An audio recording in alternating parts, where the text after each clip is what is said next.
تبلیغ اور دعوت وہ کیا چیز ہے؟ کیا چیز ہے؟ تو بات یہ ہے کہ تبلیغ اور دعوت اپنی زندگی کی ذمہ داریوں کو پورا کرنا ہے آخرت بنانے کے لیے.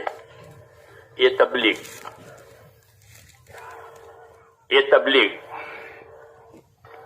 ہاں، کہ اپنی زندگی کی ذمہ داریوں کو پورا کرنا ہے. کس لیے؟ کہ آخرت بنانے کے لیے. یہی تبلیغ ہے کہ اللہ نے ہم پر کیا ذمہ داریاں ڈالی ہے، اس کو سمجھنا، سیکھنا اور پھر اس کو آخرت بنانے کے لیے پورا کرنا. نبیوں کی دعوت اور تبلیغ میں آخرت خاص چیز ہے. وَأَخْلَصْنَاهُمْ بِخَالِصَةٍ ذِكْرَ الدَّارِ، انبیاء کرام کے بارے میں یہ فرمایا کہ آخرت کے بارے میں ہاں یہ حضرات پوری طرح یکسو ہوتے ہیں، کچھ نہیں چاہتے دنیا سے. فرمایا میری مثال تو ایسی ہے کہ کوئی مسافر کہ جنگل میں جو سفر کر رہا ہے، راہگیر ہے، وہ کسی درخت کے سائے کے نیچے تھوڑی دیر بیٹھ جائے، سستا لے اور پھر اپنا راستہ لے. ایسا ہمارے دنیا کا قیام ہے، یوں فرمایا. تو میں نے یہ عرض کیا آپ حضرات سے کہ بھئی تبلیغ دعوت کیا چیز ہے؟ کہ اپنی زندگی کی ذمہ داریوں کو پورا کرنا ہے آخرت بنانے کے لیے. کیونکہ ہر آدمی وہ آخرت کا مسافر ہے. جدہ کا مسافر جدہ کی طرف جائے گا، بمبئی کا مسافر بمبئی کی طرف جائے گا، تو ہی وہ مسافر ہے، ورنہ وہ بھٹکا ہوا ہے. جی ہاں، اس لیے آخرت کا مسافر کہ وہ آخرت کی طرف جائے گا. ہاں، آخرت ہی اس کی اپنی جگہ ہے، پھر وہاں سے واپسی نہیں ہے.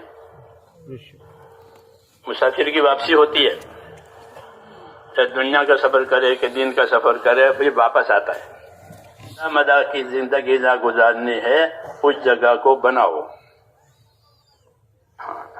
حضور صلی اللہ علیہ وسلم اپنی دعا میں یہ مانگتے تھے، اللہم اصلح لی دینی الذی هو عصمت امری واصلح لی دنیای التي فيها معاشی واصلح لی آخرتی التي فيها معادی واجعل الحیاة زیادة لی فی کل خیر واجعل الموت راحة لی من کل شر.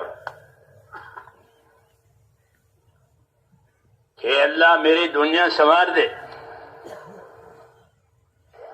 میری دنیا سنوار دے. کیوں؟ کہ اس میں میری معاش و میرا گزران ہے. ہر آدمی گزر رہا ہے تو صحیح سلامت گزر جاوے. کہ یہاں میرا معاش ہے، میرا گزارا ہے. پہلے تو کہ میرا دین سنوار دے، کہ میرے دین پر میرا سارا دار و مدار ہے. جی ہاں، کامیابی کا دار و مدار دین پر ہے. عصمت و امری، کہ میری کامیابی، میری حفاظت، یہ اس کا دار و مدار میری دین پر ہے. اس لیے میرا دین سنوار دے، میری دنیا سنوار دے کہ اس میں میرا گزران ہے، اور آخرت میری سنوار دے کہ وہ میرا ٹھکانہ ہے. یہ دعا مانگی ہے. دعا اس لیے مانگی ہے کہ ہم کو دعا سکھانی ہے. آپ صلی اللہ علیہ وسلم نے ہم کو دعائیں سکھائی ہے کہ اللہ سے کیا مانگو گے. چھوٹے بچے کی طرح نہیں ایک ٹافی مانگ لی ہو گیا کام. بچے ہوتے ہیں نا، یہ ٹافی دے دی چلو، کہ نہیں، کیا مانگنا ہے وہ بھی سکھایا، کیا کرنا ہے وہ بھی سکھایا. معلم الناس الخیر، نبی کہ لوگوں کو خیر کی باتوں کو سکھانے والا. وَيُعَلِّمُكُم مَّا لَمْ تَكُونُوا تَعْلَمُونَ، ہمارا نبی تم کو وہ باتیں سکھائے گا جو تم نہیں جانتے ہو. یہ احسان ہے اللہ تعالیٰ کا۔ تو میں یہ عرض کر رہا تھا میرے بھائیوں کہ بھئی تبلیغ کیا ہے؟ تو آپ حضرات نے سمجھ لیا نا کہ ہاں کہ اپنی زندگی کی ذمہ داریوں کو اس طرح پورا کرنا ہے کہ ہماری آخرت بن جاوے، کہ آخرت اصل ہے۔ جی ہاں، اس کے لیے اللہ نے ہم کو دین کا راستہ دیا ہے۔ تو ہمارا دین جو ہے میرے دوستو کوئی وقتی نہیں ہے یا کسی خاص شعبے سے اس کا تعلق ہو، ایسا نہیں ہے، بلکہ زندگی کی ہر حالت سے اس کا تعلق ہے۔ زندگی کی ہر حالت سے دین کا تعلق ہے، کھانا ہو، پینا ہو، کمانا ہو، تندرستی ہو، بیماری ہو، جو حالت ہو، جو حالت ہو، اس حالت سے دین کا تعلق ہے، یعنی دین کی اس میں رہبری ہے۔ تندرستی میں کیا کرو گے، بیماری میں کیا کرو گے، غریبی میں کیا کرو گے، مالداری میں کیا کرو گے، سفر میں، حضر میں اپنوں کے ساتھ کیا برتاؤ کرو گے، غیروں کے ساتھ کیا برتاؤ کرو گے، اللہ سے کیا معاملہ رکھو گے، پوری رہبری ہے حیات میں، حیات سے لے کر کے موت تک کی پوری رہبری ہے۔ اس لیے دین سیکھنا اور دین سکھانا یہ زندگی کا سب سے ضروری کام ہے، سب سے ضروری کام، کھانے پینے سے بھی زیادہ ضروری کہ اپنے دین کو سیکھو، سیکھنے کی صلاحیت پیدا کرو، یہ ہم پر ذمہ داری ہے۔ سیکھنے کی صلاحیت پیدا کرو، سیکھنے سے غافل مت رہو، اپنا دین سیکھو، کیونکہ دین کی مثال ایسی ہے جیسے روشنی، اجالا، تو آدمی اجالے کا محتاج ہوتا ہے۔ جی ہاں، ضرورت ہے زندگی میں اجالا، اس کی سب سے زیادہ ضرورت ہوتی ہے، اور دوسری چیز جس کی سب سے زیادہ ضرورت ہوتی ہے وہ پانی کی ضرورت ہوتی ہے، کہ پانی کے بغیر گزارا نہیں ہے اور روشنی کے بغیر آسانی نہیں ہے۔ جی ہاں، اس لیے دین روشنی بھی ہے، نور، اللہ کی طرف سے آیا ہوا نور ہے۔ وَأَنزَلْنَا إِلَيْكُمْ نُورًا مُبِينًا، ہم نے تمہاری طرف ایک خاص، ایک کھلا ہوا نور اتار دیا، یعنی قرآن شریف۔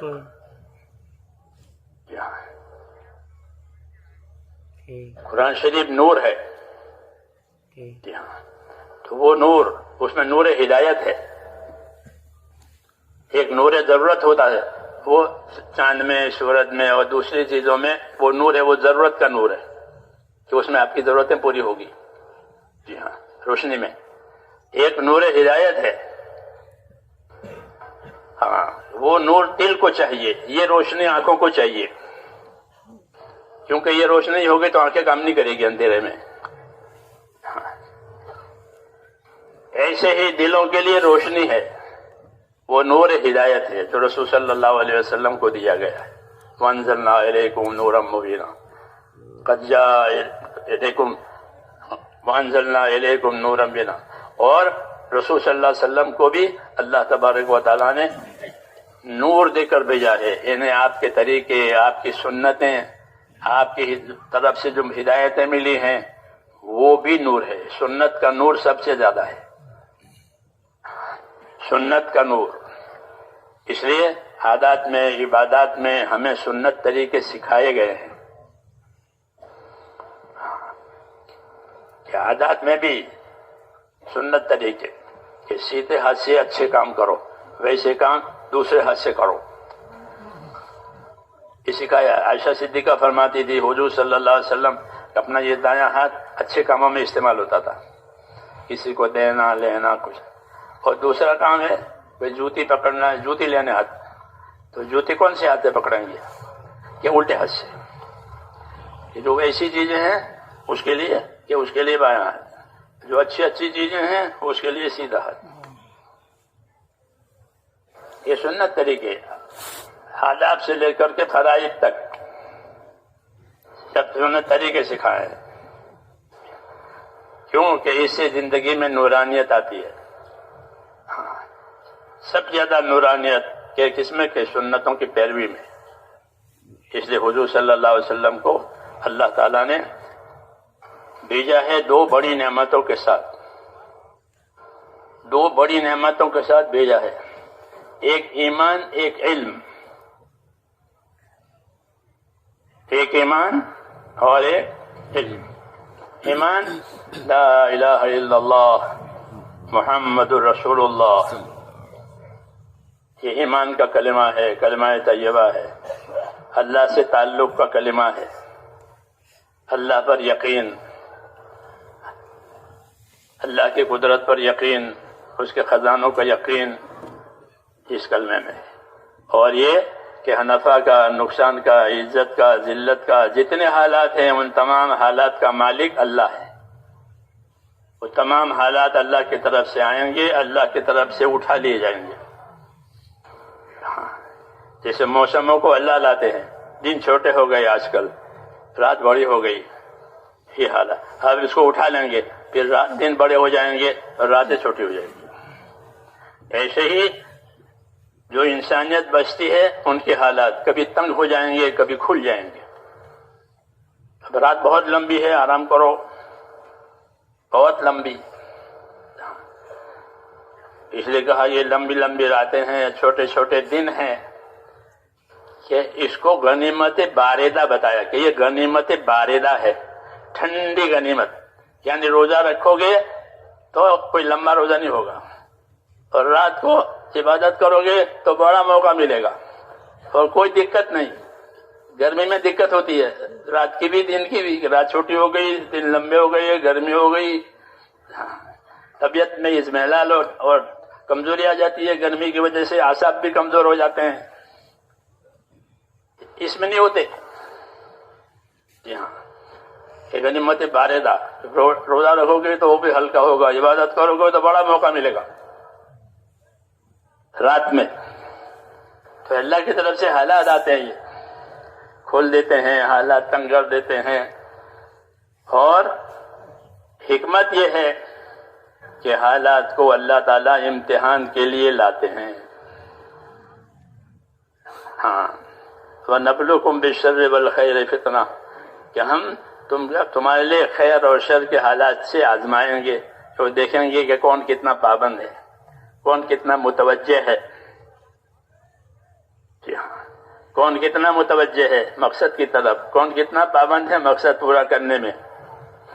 یہ حالات میں رکھیں گے. پھر جب وہ صحیح اترے گا تو اللہ تعالیٰ اس کو اصل کام کا بھی بدلہ دے گا اور حالات کا بھی بدلہ دے گا. حالات کا بھی بدلہ دیں گے اور اصل کام کا بھی بدلہ دیں گے. یہ انعام ہے. بھئی حالات، ٹھنڈے پانی سے وضو کیا ہے سخت سردی میں، کہ وضو کا بھی ثواب ہے اور ٹھنڈ کا بھی ثواب ہے. کہ سخت گرمی میں دوپہر کو مسجد دور تھی پھر بھی چل کر کے ظہر کی نماز پڑھی، گرمی میں چل کر کے. کہ ہاں، کہ گرمی میں چل کر کے گیا ہے اس کا بھی انعام ہے اور نماز کا بھی انعام ہے. جی ہاں، حالات کا بھی انعام، عمل کا بھی انعام. اس لیے ایمان والوں کے لیے حالات کہ اللہ کی طرف سے رحمت ہے. کہ ناگوار حالات آئے تو ناگوار حالات کا اللہ انعام دیں گے، اور ناگوار حالات میں جو کام کیا ہے اس کا بھی انعام دیں گے. اور اچھے حالات آئے کہ اچھے حالات میں شکر گزاری کی ہے. کیا کیا ہے؟ اچھے حالات میں غفلت آ جاتی ہے، بے پرواہی آ جاتی ہے کہ اب تو حالات اچھے ہو گئے، کوئی پریشانی نہیں ہے، کھانے کے پینے کے سب حق، کہ نہیں، یہ بات نہیں ہے. بلکہ اچھے حالات شکر گزاری کے لیے ہوتے ہیں. ہاں، نبیوں کا یہی طریقہ ہے کہ وہ اچھے حالات میں شکر گزار ہوتے ہیں. سلیمان علیہ السلام کو اللہ نے بادشاہت دی ساری دنیا کی، اور دعا سے دی. کس سے دی؟ انہیں کوئی بادشاہت حاصل کرنے کے لیے کوئی الیکشن نہیں لڑنے پڑے ان کو. جی ہاں، لوگوں سے لڑائی نہیں لڑنی پڑی ملک حاصل کرنے کے لیے. جی ہاں، کوئی مروجہ طریقہ نہیں ملک لینے کے لیے، بلکہ محض دعا پر ان کو شاید دنیا کی بادشاہت دی، پرندوں پر ان کی بادشاہت ہے، جناتوں پر ان کی بادشاہت ہے، ہواؤں پر ان کی بادشاہت ہے۔ تو وہ کہتے تھے کہ یہ اللہ نے مجھے دیا ہے، لیکن اللہ مجھے دیکھے گا کہ میں اس نعمت میں شکر گزار ہوں کہ نہیں۔ اس طرح داؤد علیہ السلام پر بھی انعامات ہوئے ہیں۔ یہ دو نبی ہیں کہ جن پر انعامات ہوئے ہیں، دنیاوی اعتبار سے بھی بادشاہتیں دی اللہ نے ان کو۔ داؤد علیہ السلام کو بھی بادشاہت دی، ایسی بادشاہت دی کہ سارے بنی اسرائیل ان پر متفق ہو گئے، ورنہ بنی اسرائیل متفق نہیں ہوتے۔ کجروی ان کے اندر ہے، ان پر متفق ہو گئے۔ ہاں، ان کو بھی بادشاہت دی، ان کو بھی بادشاہت دی۔ تو وہ حضرات یہ کہتے کہ ہمارے امتحان ہے، اس میں ہم کیا کریں گے وہ اللہ دیکھتے ہیں۔ تو انہوں نے اس اچھے حالات میں اپنا کام بڑھا دیا، ورنہ تو اچھے حالات میں آدمی غافل ہو جاتا ہے، راحت لیتا ہے۔ جی ہاں، انہوں نے ایسا نہیں کیا، بلکہ داؤد علیہ السلام اپنے نبوت کے کام کے ساتھ، کیونکہ ان پر زبور نازل ہوئی تھی، اس کی تبلیغ، اس کی دعوت، اس کی تعلیم، یہ اس کے ساتھ ساتھ انہوں نے اللہ کی طرف کا اپنا انہماک اور اللہ کی طرف مشغول ہونا بہت بڑھایا۔ حضور فرماتے تھے کہ داؤد جو اللہ کے نبی ہیں، ایک دن روزہ رکھتے تھے، ایک دن افطار کرتے تھے، ایک دن روزہ رکھتے تھے، ایک دن افطار کرتے تھے۔ ہاں، اور راتوں کے اوقات مقرر کر رکھے تھے عبادتوں کے۔ اور روزی کے لیے فرمایا داؤد اپنے ہاتھ سے کما کر کے کھانا کھاتے تھے۔ اللہ کے بادشاہ تھے، بیت المال بہت زیادہ تھا، اس میں سے نہیں کھاتے تھے، بلکہ اپنے ہاتھ کی کمائی سے کھاتے تھے، لوہے کا کام کرتے تھے، لوہار ہوتے، لوہے کا کام کرتے تھے، اس کمائی سے کھاتے تھے، بیت المال سے نہیں لیتے تھے۔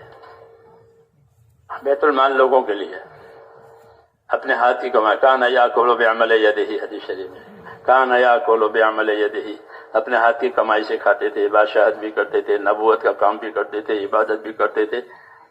کیوں کہ اللہ نے حالات اچھے بنائے ہیں، حالات اچھے بنائے ہیں۔ تو حالات میں کیا کرنا ہے کہ شکر کرنا ہے۔ شکر کا تقاضا تھا، شکر کا تقاضا تھا اللہ کی طرف سے۔ کیا تقاضا تھا کہ اعملوا آل داود شکرا والقلیل من عبادی الشکور، اے داؤد کے خاندان والو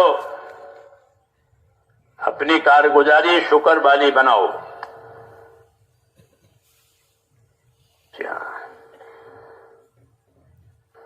کیا کرو کہ اپنی کارگزاری شکر والی بناؤ۔ اعملوا آل داود شکرا۔ کیوں؟ یہ تو حکم دیا، اور ایک شکایت کی۔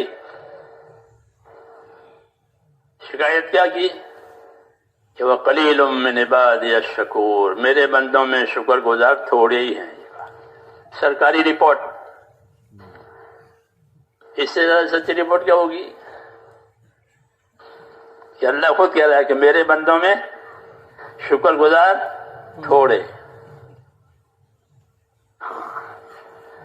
یہ آگاہ کیا ہے اللہ نے یہ چیزیں اتار کے کہ بھئی اچھے حالات میں شکر گزار بنو، میرے شکر گزار بندے تھوڑے ہی ہیں۔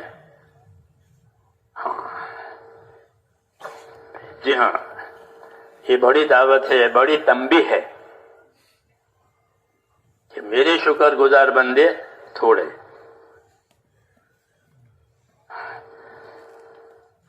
جب شیطان وہاں سے مردود ہوا تھا جنت میں سے، تو اس نے اللہ کے سامنے جو گستاخی کی تھی بے ادبی، اس میں ایک گستاخی یہ بھی تھی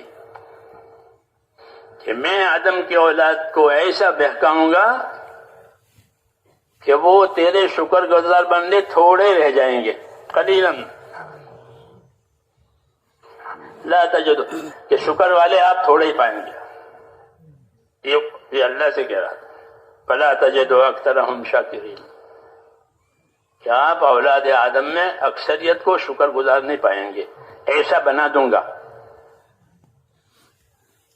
جی ہاں، تو ناشکر بننا، حالات کی وجہ سے غافل ہو جانا کہ اب تو اچھے حالات ہو گئے، یہ ہمارا طریقہ نہیں ہے. بلکہ ہم کو اللہ اگر اچھے حالات دیں تو کیا کرنا چاہیے؟ یا اس کے کام کو زیادہ کرنا چاہیے کہ اب تو میرے حالات اچھے ہو گئے ہیں، اب تو میرا اللہ مجھے نعمتوں سے آزمائے گا. کبھی مصیبتوں سے آزماتا ہے، اب نعمتوں سے آزمائے گا. تو نعمتوں کی آزمائش میں جمنے والے تھوڑے ہوتے ہیں، کیونکہ سامنے نعمتیں کیسے بچے گا. جی ہاں، اس لیے محنت اور مجاہدہ کروایا جاتا ہے. کیا کروایا جاتا ہے؟ تاکہ نعمتوں کی محبت غالب نہ آئے حکموں کی اطاعت پر. کیونکہ نعمتوں کی محبت غالب آ گئی تو وہ نعمتوں سے اپنی خواہشیں پوری کرے گا اور حکم میں کوتاہی کرے گا. اس لیے محنت مجاہدہ کرایا جاتا ہے تاکہ وہ اپنی خواہشوں میں اعتدال پیدا کرے. حیات الصحابہ میں مستقل ایک باب لکھا ہے حضرت جی رحمت اللہ علیہ نے کہ صحابہ کرام کا اپنی خواہشوں میں سے نکل جانا، کہ خواہشوں میں گرفتار ہو جاتا ہے آدمی، خواہشوں میں پھنس جاتا ہے.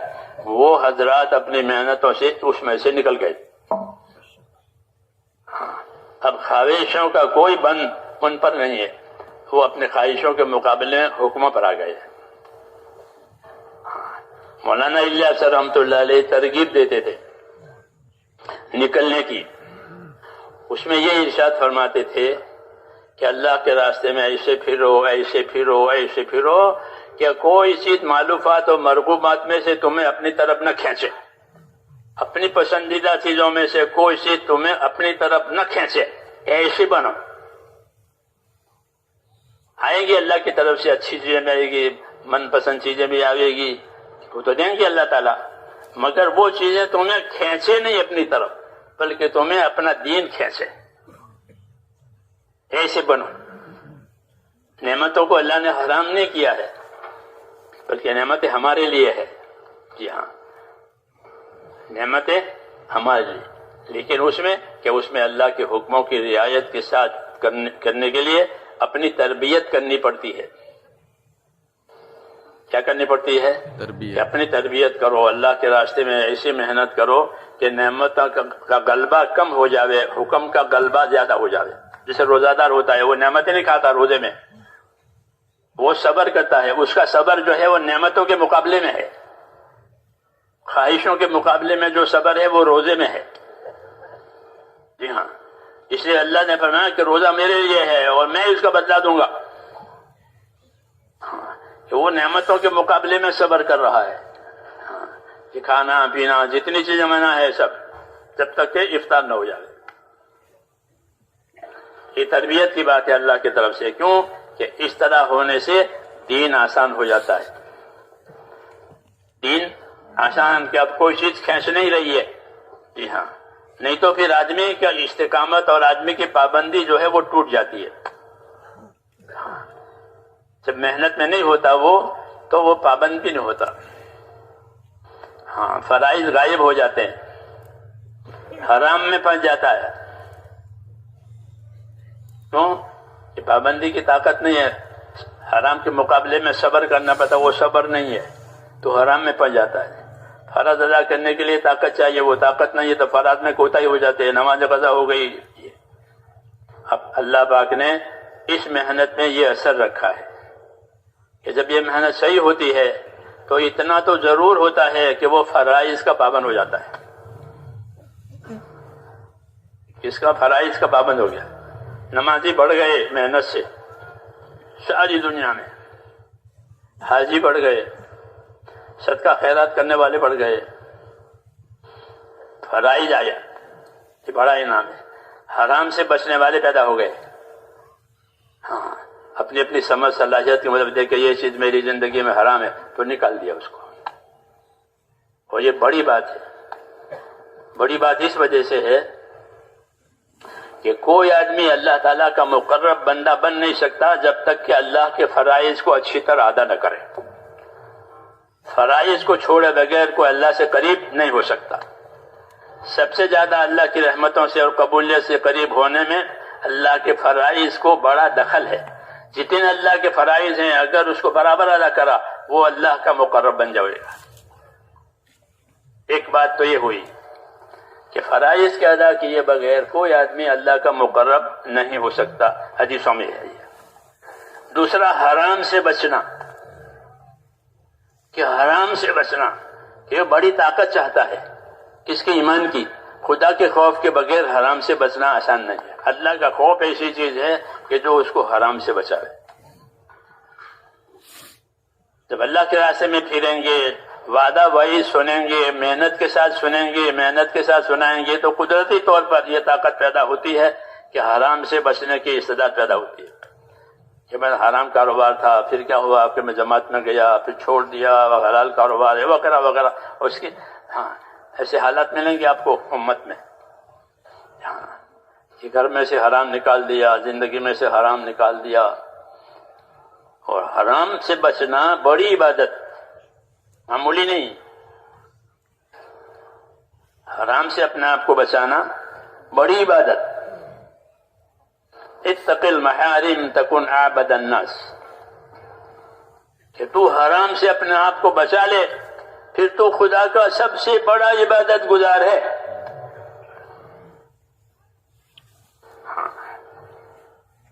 مختلف لائنوں کے حرام ہوتے ہیں، خالی شراب شوگر نہیں بلکہ مختلف لائنیں۔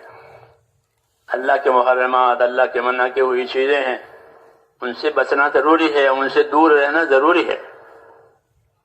تو اس کی طاقت پیدا کرنی پڑتی ہے۔ ہاں اللہ پاک نے ہم کو جو محنت دی ہے اس محنت میں اللہ نے یہ اثر بھی رکھا ہے کہ آدمی میں حرام سے بچنے کی طاقت پیدا ہوتی ہے، فرائض کے ادا کرنے کی طاقت پیدا ہوتی ہے۔ جی ہاں، یہ نعمت ہے اللہ تعالیٰ کی ایک۔ اس لیے میں نے کہا بھائی تبلیغ کیا کہ اپنی زندگی کی ذمہ داریوں کو پورا کرنا ہے آخرت بنانے کے لیے۔ اس لیے ان ذمہ داریوں کو سمجھنا اور سیکھنا، اتنے پر گزارا نہیں کر لینا ہے کہ میں نے وقت لگا دیا، بہت اچھا کیا وقت لگایا ہے۔ وقت لگانے سے کیا حاصل ہوا؟ صبح شام تک آدمی دکان میں بیٹھتا ہے، وقت دیتا ہے دکان کو تو دیکھتا ہے کیا کمایا، سال میں کیا کمایا۔ جی ہاں، محنت میں کیا ملا، تو اس محنت میں بھی ہمیں یہ دیکھنا ہے ہمیں کیا ملا۔ ہاں، کہ آخرت کا رجحان ہمارے اندر پیدا ہو جائے۔ کیا پیدا ہو جائے؟ آخرت کا رجحان۔ ہاں، اللہ تعالیٰ نے ہم کو آخرت کے لیے پیدا کیا ہے۔ ان الدنیا خلقت لکم وانکم خلقتم للآخرہ، یہ فرمایا کہ دنیا اللہ نے تمہارے لیے پیدا کر دی ہے اور کسی کے لیے نہیں پیدا کی۔ جناتوں کے لیے، جانوروں کے لیے دنیا نہیں پیدا ہوئی ہے، ہمارے لیے پیدا ہوئی ہے۔ اور صرف پیدا ہی نہیں کی ہے بلکہ پیدا کر کے دنیا کو ہمارے کام میں لگایا ہے۔ دیکھا، یہ بھی بڑا کمال ہے کہ دنیا کو ہمارے کام میں لگا دیا۔ وَسَخَّرَ لَكُم مَّا فِي الْأَرْضِ جَمِيعًا، زمین میں جتنی چیزیں ہیں ان سب کو اللہ نے تمہارے کام میں لگا دیا، لوہا ہو، لکڑا ہو، جانور ہو، تمہارے کام کے لیے۔ جی ہاں، آسمان زمین سب آپ کے کام کے لیے، آپ کے لیے تابع ہیں، خدمت کے لیے، کوئی انکار نہیں گا۔ سمندر بھی آپ کے کام کے لیے۔ جی ہاں، وَسَخَّرَ لَكُمُ سمندروں کے راستے سے روزی کماتے ہیں، سمندر کے راستے سے تجارتیں ہوتی ہے، نوکریاں ہوتی ہے، سمندر سے مچھلی بھی نکالتے ہیں، موتی بھی نکالتے ہیں، کیا بڑے بڑے کاروبار، بڑے بڑے جہاز چلتے ہیں.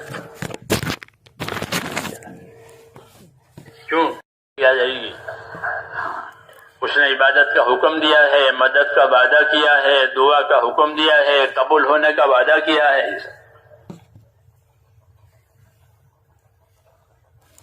عبادت کا حکم دیا اور مدد کا وعدہ کیا، دعا کرنے کا حکم دیا اور قبول کرنے کا وعدہ کیا کہ اللہ سے مانگو، عبادت کر کے مانگو، اطاعت کر کے مانگو.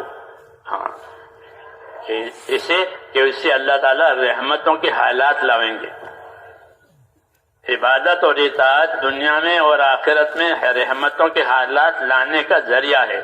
اطیعوا اللہ و اطیعوا الرسول لعلکم ترحمون، کہ اطاعت کرو اللہ کی اور اطاعت کرو اس کے رسول کی تاکہ تم پر رحم ہو جائے. تو رحم کے اسباب یہ ہے دنیا میں بھی اور آخرت میں بھی، کہ ایمان اور ایمان کی غرض اور غایت کہ ایمان اللہ تعالیٰ نے اطاعت کے لیے دیا ہے کہ اللہ پر ایمان لا کر اس کے تابعدار اور اطاعت کرنے والے بنو. وما ارسلنا من رسول الا لیطاع باذن اللہ، کہ ہم نے جب کبھی دنیا میں کوئی رسول بھیجا ہے تو اس کے بھیجنے کی کوئی وجہ نہیں سوائے اس کے کہ وہ اللہ تعالیٰ کے بندوں کو اللہ کی اطاعت کی طرف لاوے. کیونکہ اطاعت کے بغیر جنت نہیں ملے گی. اطاعت کے بغیر جنت نہیں ہے، اور جنت نہیں ہے تو اور کیا ہے؟ یہ دوزخ. دوسری جگہ ہی نہیں ہے، تیسری کوئی جگہ نہیں ہے بیچ کی، یا جنت یا دوزخ بس. اس لیے اطاعت کا راستہ بتایا ہے. ہاں، اطاعت پر عمل کرنے کے لیے جان اور مال کی طاقت دی ہے. اس کی جان اور مال کی طاقت، اللہ ہر ایک کو جان کی طاقت بھی دیتے ہیں، اس کے مقدر کا مال بھی دیتے ہیں. یہ دونوں چیزیں اطاعت کرنے کے لیے اصل میں دی ہے. نافرمانی کرنے کے لیے کوئی نعمت نہیں دی ہے، اور نافرمانی کرنے کی کوئی جگہ بھی نہیں ہے زمین میں. زمین میں نافرمانی کرنے کی کوئی جگہ نہیں ہے. ہمارے لیے تو حضور صلی اللہ علیہ وسلم نے یہ بشارت دی ہے کہ میری امت کے لیے پوری زمین مسجد بنا دی گئی ہے. ہمارے لیے پوری زمین مسجد ہے. یہ تو ایک بات ہوئی. پھر مسجد کیا چیز ہے؟ مسجد کیا چیز ہے؟ تو یوں کہیں کہ مسجد جو ہے وہ آخرت کے بازار ہیں. آپ کتابیں پڑھو گے تو میں نے کہا کہ مسجد کیا ہے؟ کہ مسجدیں آخرت کے بازار ہیں. دنیا میں لوگ بازار میں جاتے ہیں، اپنی حاجت راحت کی چیز لے آتے ہیں کہ بھائی اس کی ضرورت ہے، اس کی راحت کے لیے ضرورت، کبھی راحت کی وجہ سے لاتے ہیں، کبھی ضرورت کی وجہ سے لاتے ہیں. ہاں، تو بازار میں سے چیزیں راحت ضرورت کے لیے لائی جاتی ہے. تو مسجد میں سے اپنے راحت ضرورت کا سامان لے لو. تو مسجد میں ایمان ہوتا ہے، مسجد میں عبادت ہوتی ہے، مسجد میں اخلاق ہوتے ہیں. جی ہاں، مسجد کا یہ موضوع ہے. تو ہماری تو ساری زمین مسجد، جہاں چاہو نماز پڑھ لو. پانی نہیں ہے تو اسی زمین میں تیمم کر لو. ہاں، تو ساری زمین کو اللہ پاک نے مسجد بنایا. تو گویا ہماری زندگی مسجد والی. کیا والی؟ مسجد والی. مسلمان کی زندگی مسجد والی. ہاں، کہ وہ صبح سے شام تک اور شام سے صبح تک وہ اللہ کی اطاعت اور عبادت میں رہتا ہے، اور اس کو عبادت اور اطاعت کے طریقے بتائے ہیں. ان طریقوں پر عمل کرنے کی وجہ سے وہ چیز عبادت بن جاتی ہے. اس لیے ان طریقوں کا سیکھنا ضروری قرار دیا. حضور صلی اللہ علیہ وسلم ایمان اور علم لے کر آئے ہیں. کیا لے کر آئے؟ ایمان اور علم. ایمان سے اللہ رسول سے تعلق. پھر اس تعلق کا کیا حق ہے؟ ہر تعلق کے حقوق ہوتے ہیں. ہر تعلق کے حقوق ہوتے ہیں. بیوی سے تعلق ہے تو بیوی کا حقوق ہے، اولاد سے تعلق ہے تو اولاد کے حقوق ہیں، زمین جائیداد سے تعلق ہے تو اس کے حقوق ہیں. ہر تعلق حقوق مانگے گا. تو اللہ رسول سے بھی تعلق ہے کہ ہاں کہ اللہ کی عبادت کی جائے گی اور رسول صلی اللہ علیہ وسلم کی تابعداری کی جائے گی اس عبادت میں. یہ حق ہے. حضرت معاذ رضی اللہ تعالیٰ عنہ سے حضور نے پوچھا کہ معاذ آپ کو معلوم ہے اللہ کا کیا حق ہے؟ کہ مجھے کیا معلوم، آپ بتائیں گے. تو فرمایا کہ اللہ کا حق یہ ہے کہ اسی کی عبادت کی جائے گی، اس کے ساتھ کسی کو شریک نہیں کیا جائے گا. تو زندگیوں کو عبادت بنانا اور اپنی رہائش کو مسجدیں سمجھنا، جی ہاں، تاکہ اس سے آخرت بنے. تو میں نے کہا کہ آخرت بنانے کے لیے اللہ نے ایمان دیے، اور پھر اس ایمان کے حقوق پہچاننے کے لیے اللہ نے نبی صلی اللہ علیہ وسلم پر علم اتارا. کیا اتارا؟ نبی پر علم اترتا ہے. وہ علم رہبری کرتا ہے زندگی کے مختلف حالات میں کہ اب کیا کرنا ہے، اب کیا کرنا ہے، کس چیز سے بچنا ہے، کس چیز کو کم کرنا، کس چیز کو زیادہ کرنا، کس نیت سے کرنا، کس طریقے سے کرنا. یہ نبی کی رہبری ہوتی ہے. اس میں علم کی رہبری، اس علم کا ہونا زندگیوں میں فرض ہے. اس لیے کہا کہ علم سیکھنا ہر مسلمان پر فرض ہے. جو چیز اس پر فرض ہوئی اس کا علم فرض ہو گیا. نماز فرض ہوئی تو نماز کا علم فرض ہو گیا کہ نماز کیسے صحیح ہوگی، نماز کیسے بگڑے گی، نماز کی کیا فضیلت ہے، نماز پڑھوں گا تو کیا ملے گا. اس یقین کے ساتھ، اس ترتیب کے ساتھ نماز پڑھے، مالدار ہو گیا. کیا ہو گیا؟ مالدار ہو گیا. یہ زکوٰۃ کا علم فرض ہو گیا. زکوٰۃ دینی ہے، کتنی دینی ہے، کس کو دینی ہے، کب دینی ہے، کس مال سے دینی ہے، یہ فرض ہے. زمانے کے رواج کے مطابق کوئی کام کر لینے سے وہ عمل نہیں بنتا، وہ رواج بنتا ہے. اللہ کا حکم ہو، نبی کا طریقہ ہو، نیت میں اخلاص ہو، اس سے بنتا ہے عمل. اس سے عمل بنتا ہے، نہیں تو رواج پر کچھ نہیں ملتا. رواج میں غفلت ہوتی ہے. تو جو چیز ہم پر میرے دوستو فرض ہو جائے اس کا علم فرض ہے، نہیں تو وہ جہالت سے ادا کرے گا، وہ قابل قبول نہیں ہے. ایک عرضی بھی آپ غلط لکھ لاؤ تو وہ رد کرے گا، یہ صحیح نہیں ہے، ٹھیک کر کے لاؤ. کاؤنٹر والا یوں کہ کیوں کہ وہ عرضی غلط لکھی ہے. تو غلط چیز کی کوئی قیمت ہوتی نہیں ہے. اس لیے اپنے عمل کو سنبھالنے کے لیے ہم کو اللہ تعالیٰ نے علم دیا ہے، اور اپنے عمل کی قدر کرنے کے لیے فضائل کا علم دیا، اور عمل کو صحیح کرنے کے لیے مسائل کا علم دیا، تاکہ ہم دونوں کو سیکھ کر کے اپنے عمل سے اپنی آخرت بنائیں. دوسری بات ہے کہ ہماری زندگی سب کی ملی جلی ہے. جی ہاں، انسان ایسی مخلوق ہے کہ پیدا ہوتے ہی اس کے تعلقات پیدا ہو جاتے ہیں.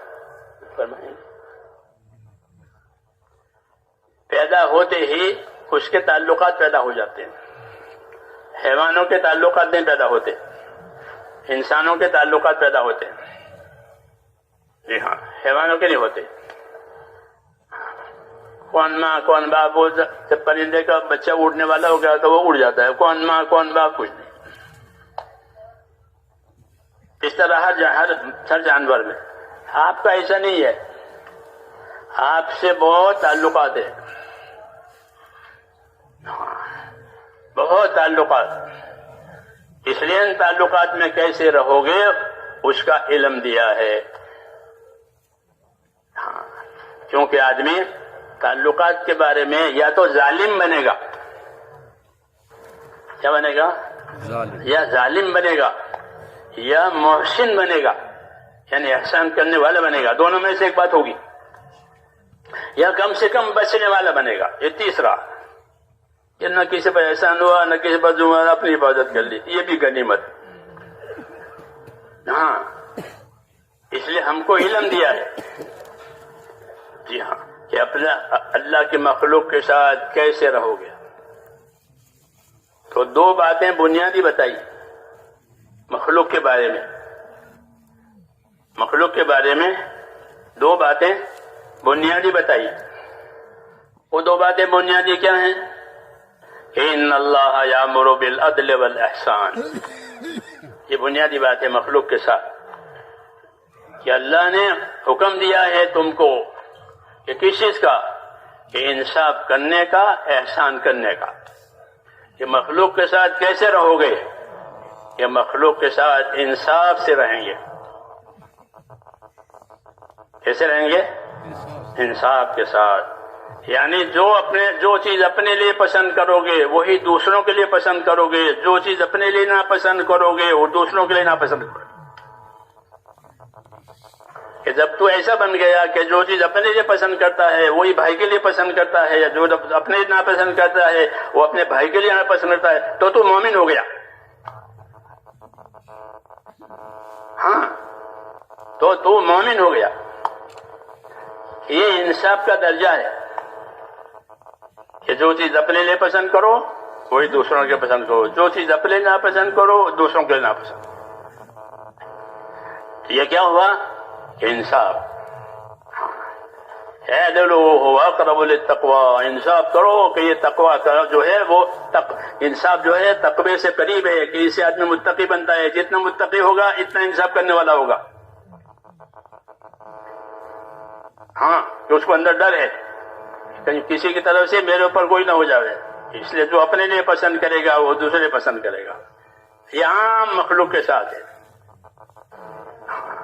جانوروں کے ساتھ بھی، کہ جانوروں پر ان کی طاقت سے زیادہ بوجھ نہ ڈالو، ان کا حق ادا کرو۔ حدیثوں میں مولانا دھانی نے تو باقاعدہ ایک کتاب لکھی ہے جانوروں کے حقوق کے بارے میں، کہ ان کے حقوق ہیں، پالو جانور کوئی حرج نہیں، لیکن ان کے حق کی ادائیگی کے ساتھ، کیونکہ دنیا حق ادا کرنے کی جگہ ہے، آخرت بدلہ پانے کی جگہ ہے۔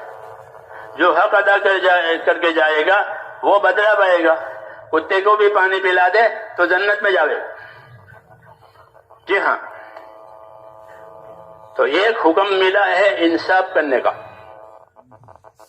کہ انصاف کرنا بہت بڑی عبادت ہے، کہ انصاف کرنے والا حاکم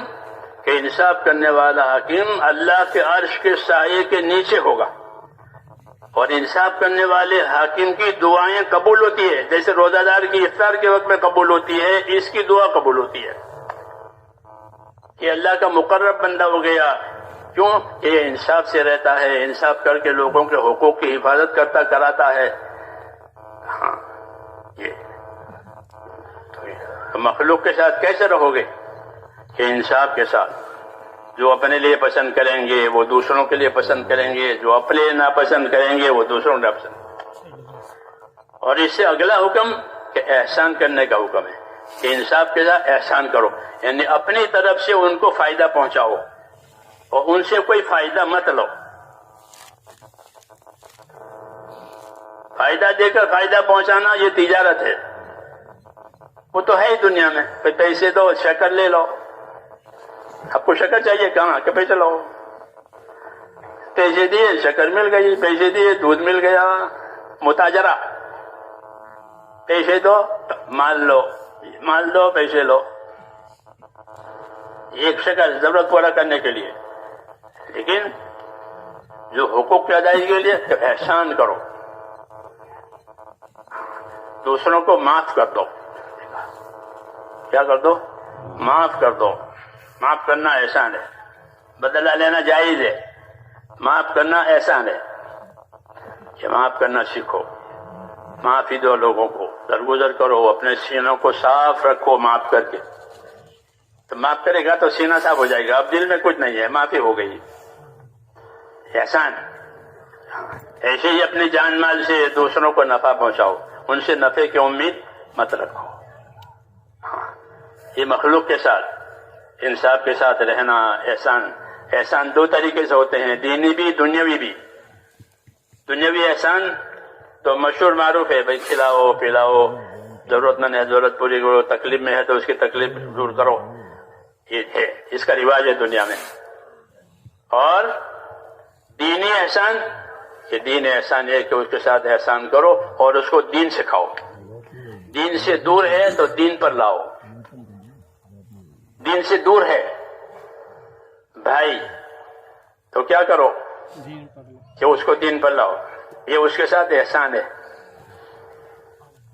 یہ اس کے ساتھ احسان ہے کہ سمجھا بجھا کر اس کا اکرام کر کے نرمی سے اس کو دین کے راستے پر ڈال دیا، کہ یہ بڑا احسان کیا، اس کو دوزخ سے بچایا۔ کس سے بچایا؟ خدا نے کہا بے دینی ہوتی تو وہ دوزخ میں چلا جائے گا، اب اس کو دوزخ سے نکالا۔ یہ نبیوں کا کام ہے کہ وہ لوگوں کو دوزخ سے بچاتے ہیں۔ حضور فرماتے تھے کہ یار تمہیں کیا ہو گیا، میں تمہاری کمر پکڑ کر کے بچاتا ہوں دوزخ سے، تم ہے کہ میرے ہاتھ سے چھٹک جاتے ہو۔ تو دوزخ سے بچانا سب سے بڑا احسان ہے کہ لوگ دوزخ سے بچ کر کے جنت کے راستے پر آ جائیں، اس سے بڑا کوئی احسان نہیں۔ حضور صلی اللہ علیہ وسلم کو اس احسان کی تعلیم دی ہے اور آپ نے ہم کو اس احسان کی تعلیم دی ہے کہ لوگوں کو دوزخ سے بچاؤ، ایمان سکھا کر، اعمال سکھا کر، اخلاق سکھا کر، ان کے حق میں دعا مانگ کر، ان کے لیے ہدایت کی دعا مانگو، ان کے لیے ہدایت کی دعا مانگو، کہ دعا مانگنا بھی احسان ہے۔ جیسے حضرت عمر کے لیے دعا مانگی، حضور صلی اللہ علیہ وسلم نے حضرت عمر کے لیے دعا مانگی۔ حضرت عمر تو آپ کو قتل کرنا چاہتے تھے تو قتل کرنے والے کے لیے دعا مانگی اور وہ دعا ان کے حق میں قبول ہو گئی۔ ہاں، ورنہ مخالف تھے کہ مخالفت زیادہ شدید نہیں ہے، مخالفت یہ چیز زیادہ مشکل نہیں ہے، مخالفت والا تو سدھر جائے گا۔ ضدی آدمی کے لیے مسئلہ مشکل ہے، مخالف نہیں ہے، ضدی ہے، عناد کہتے ہیں اس کو، کہ جس کی طبیعت میں عناد اور ضد ہوگی کہ اس کا سنورنا مشکل، وہ نامراد ہوگا، اس کو ہدایت فائدہ نہیں دیتی کیونکہ وہ ضدی ہے۔ وخاب کل جبار عنید، کہ جتنے زبردست ضدی ہیں یہ سب نامراد ہوں گے۔ چنانچہ جتنے نامراد ہوئے ہیں وہ اس بیماری سے نامراد ہوئے ہیں۔ ابو جہل ہوا، ابو لہب ہوا اور دوسرے اسلام کے ہر زمانے میں، کہ ان کی ضد ان کو نامراد بنائے گی۔ ہاں، شیطان کی ضد ہے سب سے زیادہ، ہاں، کہ وہ تو قیامت تک لعنت ہی میں ہے وہ۔ ورنہ کہ مخالف ہے کہ کوئی بات نہیں، مخالف تو آ جائے گا، اس کو ماحول ملے گا، اس کے ساتھ احسان ہوں گے، اخلاق ہوں گے، تو اللہ تعالیٰ اس کی مخالفت کو دوستی سے بدل لے گا۔ اس کے لیے احسان اور اخلاق کی صفت دی ہے کہ احسان اور اخلاق کی صفت جب مسلمان میں آ جائے گی تو وہ اپنے دشمن کو دوست بنائے گا، اس کا یہ برتاؤ احسان کا کہ دوسروں کو دوست بنا دے گا، اس کی دشمنی ختم ہو جائے گی۔ ادفع باللتی ہی احسن فإذا الذی بینک وبینہ عداوۃ کأنہ ولی حمیم، کہ برائی کا بدلہ بھلائی سے دو، اس کو برائی کا دفع کرو بھلائی سے، تو ایسا تمہارا برتاؤ احسان کا ہوگا تو جو تمہارا دشمن ہے وہ تمہارا دوست ہو جائے گا۔ یہ انعام ہے اللہ تعالیٰ کا۔ جی ہاں، کہ محبت پیدا ہو جائے گی، اور محبت ایمان کے برکات میں سے ہے کہ جب ایمان پھیلتا ہے تو محبتیں پھیلتی ہے۔ ان الذین آمنوا وعملوا الصالحات سیجعل لهم الرحمن ودا، کہ ایمان اور اعمال کہ اس کا اثر یہ ہے کہ مودت اور محبت پیدا ہوگی، اور محبت کے بعد سارے کام آسان ہو جاتے ہیں۔ بغیر محبت کے سارے کام مشکل پڑتے ہیں، اور محبت میں سارے کام آسان۔ ماں اور باپ کو محبت ہوتی ہے تو وہ اپنے بچوں کی طرف سے کوئی مشکل ہے، میرے بچے ہیں میرے بچے ہیں، دوا نہیں ہے کہ ہاں بیٹا، یہ کتابیں نہیں ہے کہ ہاں بیٹا، فلاں چیز نہیں پڑھنے کہ ہاں بیٹا، سب چیزوں میں ہاں، کیوں؟ محبت ہے۔ تو اللہ نے وعدہ کیا ہے کہ محبت کی فضا ایمان اور عمل سے ہوگی۔ جیسے صحابہ کرام جن میں محبت پیدا ہوگی، پہلے دشمن تھے، قبیلے کا جو اب وہ ختم ہو گیا۔ تو حالات کے بدلنے کا تعلق سب سے زیادہ دین سے ہے، کہ جب دین آئے گا اللہ حالات بدلیں گے۔ مدینہ منورہ ایک بیماری تھی، وہ مشہور تھی عرب میں، اس کو حما یثرب کہتے تھے. یثرب مدینہ منورہ کا پرانا نام ہے جو بعد میں بدل دیا گیا. مدینہ کے لوگ یثرب سے پہچانتے تھے. اس کا ترجمہ اچھا نہیں ہوتا تو اس کو بدلا گیا. تو اس جاہلیت کے زمانے میں اس بخار کو کہتے تھے حما یثرب. یثرب کا بخار وہ بہت سخت ہوتا تھا. مہاجرین بھی جب گئے تو ان کو بخار ہو گیا اور کمر توڑ بخار. جب حضور صلی اللہ علیہ وسلم تشریف لے گئے, مہاجرین تشریف لے گئے تو ایک مدت ان پر پھر اللہ تعالیٰ نے اس وبا کو نکال دیا. پھر مدینے سے وہ وبا حضور صلی اللہ علیہ وسلم کے جانے سے, آپ کے دین آنے سے وہ وبا ختم ہو گئی. جوفا کی طرف گئی. خواب میں کسی نے دیکھا کہ عورت ہے اور بکھرے ہوئے بال ڈراؤنی شکل سے بری طرح جا رہی ہے جوفا کی طرف. جوفا جگہ ہے ابھی بھی ہے. تو کیا ہوئی تعبیر کہ اس کی تعبیر یہ ہے کہ مدینے میں جو بلا تھی بیماری کی وہ گئی. مدینے کی آب و ہوا صاف ہو گئی. تو اللہ تعالیٰ نے یہ مثالیں قائم کی ہیں کہ اللہ تعالیٰ دین کی برکت سے سارے حالات کو ٹھیک کرے گا. کبھی دیر سویر ہوگی لیکن رحمت کے حالات جو بنیں گے وہ دین پر بنیں گے. اطیعوا اللہ و اطیعوا الرسول لعلکم ترحمون. سب کے لیے اطاعت میں آ جاؤ, اللہ کی اطاعت میں آ جاؤ, اللہ کے نبی کی, کہ پھر تمہارے اوپر رحمتیں ہوگی. اگر اطاعت کی عمومی فضا بن گئی تو اللہ تعالیٰ عمومی فضاؤں میں رحمتیں لاویں گے اور ان کے کام بنائیں گے, ان کے مسائل آسان ہو جائیں گے رحمتوں سے. ہاں رحمت والا راستہ بنانے کے لیے محنت کا ذمہ دار امت کو بنایا ہے. اس لیے میں نے عرض کیا کہ تبلیغ کیا ہے کہ اپنی زندگی کی ذمہ داریوں کو اس طرح پورا کرنا ہے کہ جس سے ہماری آخرت بنے. وہ ہے, اس کو نہیں بھولنا چاہیے کہ ہم کو آخرت بنا کے دنیا میں زندگی گزارنی ہے. بھول بھی ہو جائے گی, گناہ بھی ہو جائے گا, تو بھول سے اور گناہ سے آخرت بگڑتی نہیں ہے. ہاں بلکہ اس کے سدھارنے کا ہم کو راستہ بتایا. ہاں کوئی اپنی بات پر اڑ جاوے گناہ پر کہ اس کی آخرت جائے گی. اڑا نہیں ہے, گناہ ہو گیا ہے کہ بندہ ہے, اسے گناہ تو ہو جائے گا, لیکن اللہ کو یہ پسند ہے کہ گنہگار اللہ سے معافی مانگا کرے. تو اللہ اس کی معافی مانگنے کو پسند کرتے ہیں. اللہ خود معاف کرنے والے ہیں. اللہ کا ایک نام ہے عفو کہ معافی دینے والا, اور معافی مانگنے والے کو پسند کرتے ہیں, معافی مانگنے والے سے محبت کرتے ہیں. تو اللہ نے معافی کا دروازہ بھی رکھا ہے, عمل کا دروازہ بھی رکھا ہے. ان دونوں کے مجموعے سے اللہ تعالیٰ جو ہے دنیا کے حالات بھی ٹھیک کریں گے, آخرت کے حالات بھی ٹھیک کریں گے. لیکن ہم کو اپنی ذمہ داری پوری کرنے کا ذمہ دار بنایا ہے کہ ہم سے مدد مانگو اور ذمہ داری پوری کرو, ہم سے مدد مانگو اور ذمہ داری پوری کرو. استغاثہ ہوگا تو استجابہ ہوگا. استغاثہ کہتے ہیں اللہ سے فریاد کرنے کو. کیا کرنے کو؟ اللہ سے فریاد ہے. اللہ سے فریاد کی ہے کہ اللہ تعالیٰ فریاد رسی کریں گے, یعنی تمہاری فریاد کو دور کریں گے. اسے حکم ملا ہے کہ دعا بھی کرو, اور دعا کرنے کا حکم دیا ہے اور قبول کرنے کا وعدہ کیا ہے. اس لیے ہم اپنے کام کے لیے اپنی محنت کو, نبی صلی اللہ علیہ وسلم کے طریقوں کو, اس کو ملحوظ رکھتے ہوئے پھر دعا بھی مانگیں گے. کہ دعا مومن کا ہتھیار ہے. دعا کیا ہے؟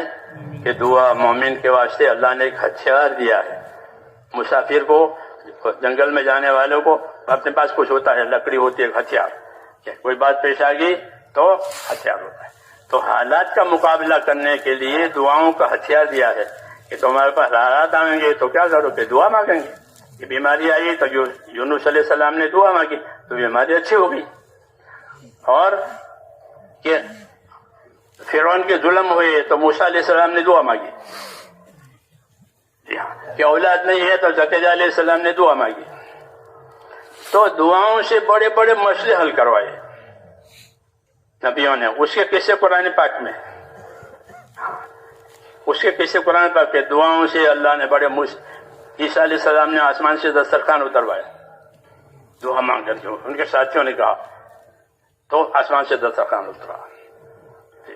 تو دعاؤں سے اللہ نے بڑے بڑے کام کیے ہیں. کہ جب دین کی محنت اور دعا ہوگی تو بس یہ ایسا ہو گیا کہ کھیتی بھی کی، پانی بھی دیا، کھاد بھی دیا، کے بعد اب فصل ہونے والی ہے، اب فصل آنے والی ہے۔ ایسے ہی ہم نے کام کیا، پھر دعا مانگی کہ اب قبولیت آنے والی ہے۔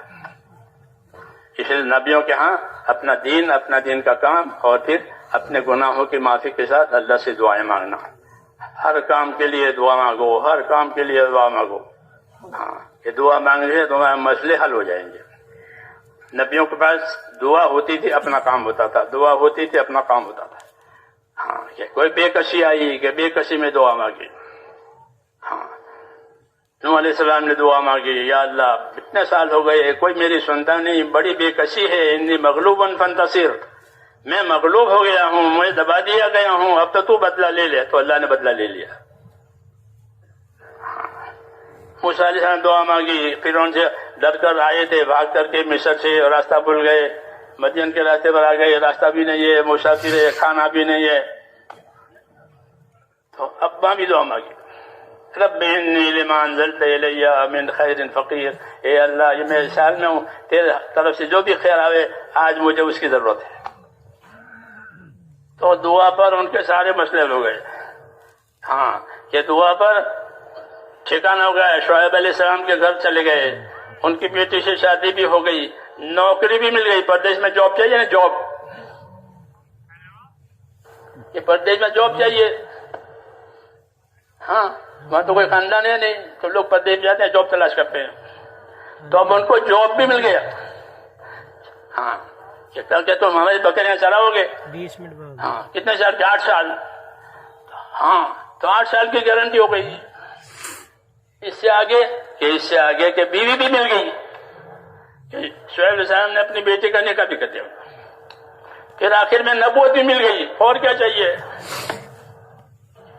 ہاں، وہاں سے فارغ ہو گئے تو اللہ نے نبوت دے دی۔ احسان، یہ دعا مانگی، رب انی مغلوب فانتصر، بڑی زبردست دعا ہے۔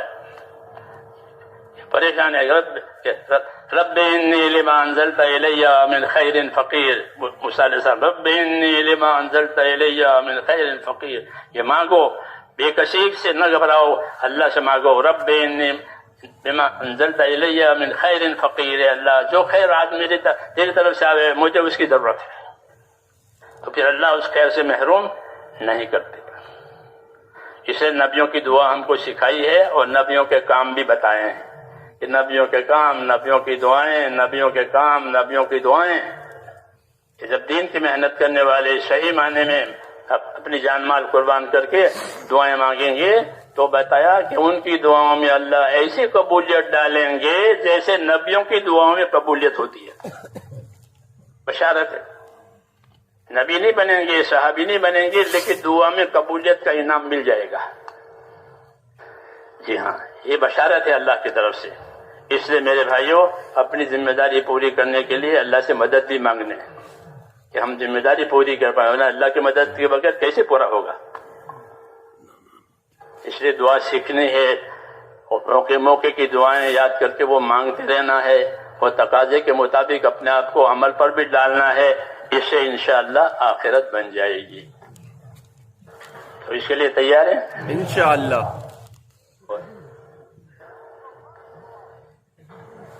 اب دعا مانگنی ہے۔ ہاں، دعا جو ہے امیدوار بن کے مانگنا، نا امید بن کے نہیں مانگنا۔